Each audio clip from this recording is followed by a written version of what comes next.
Hi everyone. Let's talk about 6 questions that we can ask ourselves while we are on this journey of decluttering. And it is a journey because this was never going to be a sprinting situation where our homes are decluttered in a week, a day, or even a month, but more so a slow, steady, consistent chipping away journey of decluttering. You know, our homes didn't get like this in a day, so it's going to take longer than a day to sort it out. It's not a one-time fixes-all for the rest of time approach either. It's a continuous process, and we have to be in this for the long haul. So what are the most helpful questions to ask ourselves when we are looking at an item and deciding whether to keep it or not? If you Google what questions to ask, there are suggestions of multiple upon multiple questions you can use. But if you write them all down, a lot of them are in a roundabout way asking the same thing really. Too many questions just makes the task of decluttering too overwhelming, in my mind anyway. We need questions that help us to make quick and clear decisions around decluttering so that we are setting ourselves up for a win. Many of the items we declutter will have a few of these questions that we can apply to each of them. But with most items, we need to try and make a quick decision with our practical thinking head rather than our heart and emotions. Of course, sentimental items will be different. These are usually the minority though, but they can be difficult to declutter for sure. I have condensed them down, put light question with light question, and have narrowed the list to 6 very practical, realistic and helpful questions to ask ourselves when making a decluttering decision. So the questions that really helped me on this declutter that I'm doing today are: is this item broken, and do I want to spend any money, time or effort to fix it? Similar questions that fall into this category are also: is the item fit for purpose? Is this item worth spending the money if it needed repair? Is this item worth the maintenance and or the cleaning that it will require? I have a cat that likes to pee on my couch, so I have to cover it with a protector sheet. But this sheet is plastic and has a big hole in it now. So it's broken, it's not fit for purpose, and I'm not going to try and mend it. It goes into the bin and I will replace the item. Items like broken supermarket bags, broken electrical cords, socks that have lost all of their elastic are also some of the things I'm decluttering today. They are not fit for purpose anymore. Let them go. My rug that I have rolled up is definitely a rug that I like, but I have animals who love to roll on it. And because it's cream coloured, it just looks dirty all the time. The burden of the cleaning and the maintenance to keep it far outweighs the benefit of the fact that I like the look of it. I'm not prepared to put in the time and the effort and the cost to maintain it, so it's going to get decluttered. The minimalists have a great rule called the 20-20 rule. If you have an item that you are deciding on whether to declutter or not, maybe you feel guilty about decluttering it, or your thoughts are telling you, I might use it again, then ask yourself this question: can I acquire this same item within 20 minutes and for $20 or less? If your answer is yes, then let it go. My next helpful question is: do I love this item? Similar questions that fall into this category are also: do I like it? How does it make me feel? Is it sentimental? Would I keep this item if I moved? Would I buy this item again? And of course, Marie Kondo's question of, does it spark joy? But these questions I feel are all asking the same thing: do I love this item? Some items in our homes are for purely practical reasons like a tin opener or a fan. So we have to have them for their function, regardless of whether we like all of them. Sparking joy or giving me a feeling of happiness doesn't really come into the equation. But other items, for example, a cushion, a blanket, or this light-up tree that I'm going to declutter, I ask myself, do I love this cushion or blanket? And my answer is no. At a push, I like the cushion, but it doesn't really go with the other cushions, and the colour isn't great. I have other cushions that I much prefer over this one, and I don't need that many cushions on my couch. So out it goes. The light-up tree has been used in my son's room, but it's awkward to store and I don't love it. We need to give ourselves permission to let go of the items in our homes so that we can create room for things that we really do love and we feel blessed to own, not burdened. My next helpful question is, do I use this item currently? Similar questions that fall into this category are also, does it add any value to my life or home? Do I need it? Does it have a purpose in my life right now? If I was out shopping today, would I buy it again? Look at this question through a very practical lens. You might have been gifted something for Christmas, or you purchased an item with intention to use it, or you may have had some use of the item in time past. But the question now, right now, while you are looking at this item and making a declutter decision, is, do I use this item currently? Does it serve me? Does it have a purpose that it is actually getting regular use for? If the answer is no, then out it goes. If the 2020 rule applies, then I would just be taking it to the second-hand store. If it is a larger item of more monetary value, then consider selling it on Marketplace or a similar platform. My next helpful question is, have I used this item in the past year? Similar questions that fall into this category are also, does this item still serve me? Would someone else benefit more from this item? Is it a seasonal item? Did I remember that I even had this item? Is the item still age or size appropriate? So this is a follow-on question from the previous question of, do I use this item every day? And it just helps to identify seasonal items or items that are clogging up space in our homes because I might use it someday.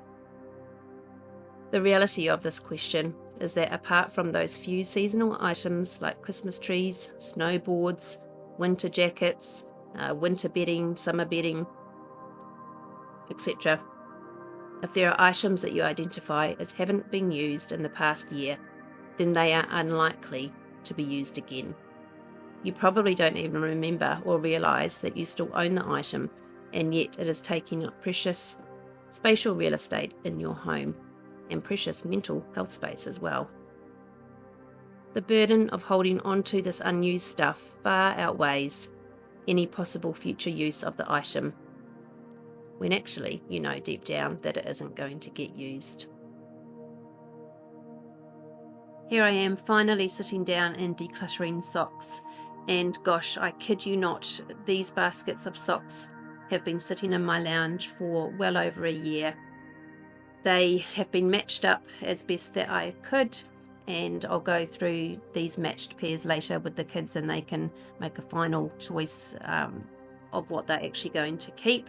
The rest of them are all going into the bin. Some of them I would actually categorize as broken, even if they've got a pair, because all of the elastic has gone, so they're just not fit for purpose any longer. I've also got multiple beanies here that have been hanging around, and they just don't get used often enough to warrant keeping them. My next helpful question is, do I have duplicates of the same item? Similar questions that fall into this category are also, do I have more than one of this? Do I have something similar that does the same job? Duplicates of items can happen if you receive gifts of a similar theme, like beauty products, or you may be aware that you already own a duplicate, but because you can't find it amongst all the clutter, you go and buy it again. Or you may have forgotten altogether that you own a duplicate, and so purchase it again. Or you may even have been stockpiling a certain item because it was on sale. There are different reasons as to why we might own duplicates of things. But the thing with duplicates of the same thing, as with all clutter, is that it's stuff that we are constantly having to manage mentally and physically. We have to find space for it to permanently rest. We have to organise and clean it. We have to use it to make it worthwhile owning it. And management is time, and time is precious for us all. So get all of the duplicates of items you own and identify just one or two of these items that you love. So these things that you have been watching me declutter over the last minute or so, the SodaStream bottles have been sitting in the corner of my lounge for a long, long time, and I don't even own a SodaStream maker any longer. So these bottles are actually empty, but I'm going to pass them on to someone who will be able to use them and get them out of my house. The tea strainer was given to me as a gift, and it's a strainer that you would use actual tea leaves, loose tea leaves with, and we don't ever use loose tea leaves, so why am I keeping it? It needs to go. The jigsaw puzzle was borrowed from my mother, from Nana, and we only got partway through it. Well, almost finished it, but this has been sitting on our kitchen table, completely cluttering up our kitchen table for probably a good couple of months now, and it just quite clearly is not going to be finished. So I'm going to pack that down, and that is going to go back to Nana. And then these power cords and connection cables that have been sitting in a basket in the corner of my lounge also for a very, very long time. I didn't even know what was in here, to be honest, and it was overwhelming me a bit as to, what cable went with what electrical item. Is it TVs in the past that I have owned that it goes to? So the things that I could see were maybe still useful, but I just really didn't know what they were. I decluttered those, and the secondhand store can decide whether they're useful or not for anyone. And then all the duplicates of all of these power cables that I've got, the kids and I need to go through those later and decide which ones we're going to keep. Most of them were phone charger cables, but we don't need 20 different cables, so a lot of those are going to get decluttered as well. And the ones that are clearly broken and not fit for purpose any longer are heading straight to the bin. And my last helpful question around decluttering is, does this item have a storage space in my home? Similar questions that fall in this category are also, is this item in the way? Is it taking up valuable space? Does this item attract more clutter? A valuable reminder around decluttering is that we can't tidy clutter. You can't tidy it. And we certainly can't clean our homes properly either when there is clutter everywhere. We can move it around, stack it in corners and cupboards, banish it down to the garage, but it's still going to be the same amount of stuff, just that it's been put in a different place. So asking ourselves, does this item have an actual permanent resting space in my home that makes sense and it is definitely getting used, is a helpful question to ask.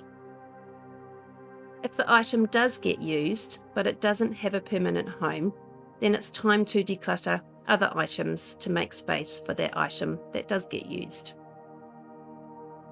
This hanging tree that I have at my front door area is something that I would call a clutter catcher.